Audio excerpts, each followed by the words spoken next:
Our last step today is to fill in the cases of the interpreter. So our interpreter takes an expression to interpret, a value to use for this, and a value to use for arg, and we just have to consider all the possible kinds of expressions.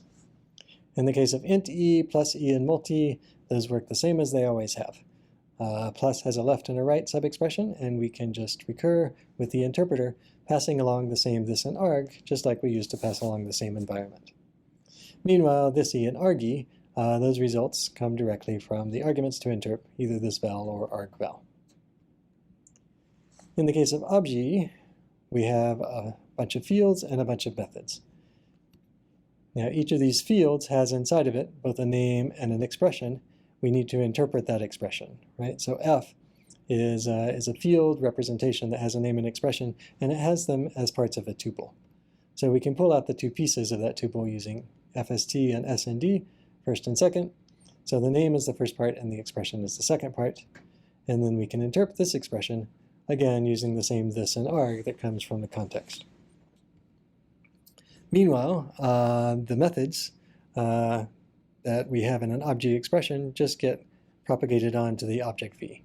Methods have expressions inside of them, but we do not interpret those just yet. We wait until the method is called. The only detail to clean up here is after we interpret the expression for each field, we need to remember the name of the field as well. So we put that value and the name back together in a tuple using values. So this map is taking a tuple of name and expression and getting back a tuple of name and value, which is the kind of thing that we need to put inside of an obj. The get expression has an object expression and a field name. That is, this may not be an object e directly, but it's some expression that produce an object, and then we will try to find this particular field name in that object. So since this is an expression, we interpret, and after we interpret, we hope that we get an object value back. If we don't get an object value back, then you're trying to get a field out of a number or something like that, and so we complain that it's not an object. But if it is an object, then we have a list of fields and we have a list of methods. These are fields with values because they're part of an obj, so we just need to find the right field based on that field name using our find function that we've had all along today, and that will get us out the value that we want. All that leaves is method calls with send. So we send to a particular object some method name with an argument to that method. Objects e and argy, those are expressions, so we should interpret both of them, and I'll give the resulting values names, the object, and the next arg val. I call it next arg val so it's not confused with arg val that came in here. But this is the argument for the method that we're calling, not the argument for whatever method we're in right now when we call another method. So we're calling a method on object, and we're passing along this argument next arg val.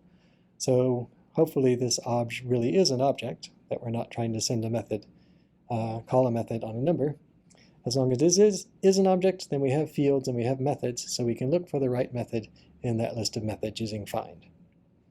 That will give us back an expression for the method body.